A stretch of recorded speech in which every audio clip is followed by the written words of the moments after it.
সময় আসবে এমন ইন্দুরের গর্ত অপমানা পালাবার জন্য।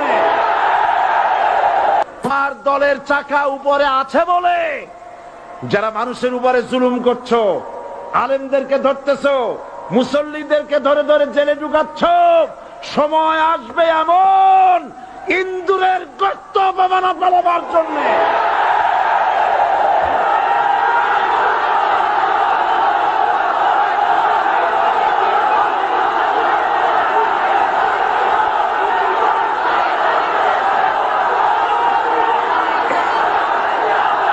আবু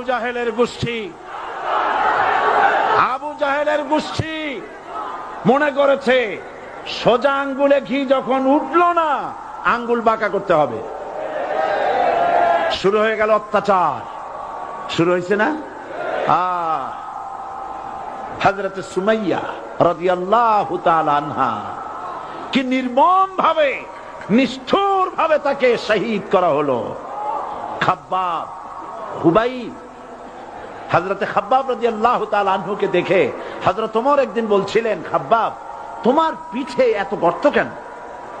এত গর্তওয়ালা পিঠ আর এত চিকুন কোমর আমি তো জীবনেও দেখিনি। হযরত খাব্বাব বলেছেন, ওমর জানো না, ইসলাম কবুল করার অপরাধে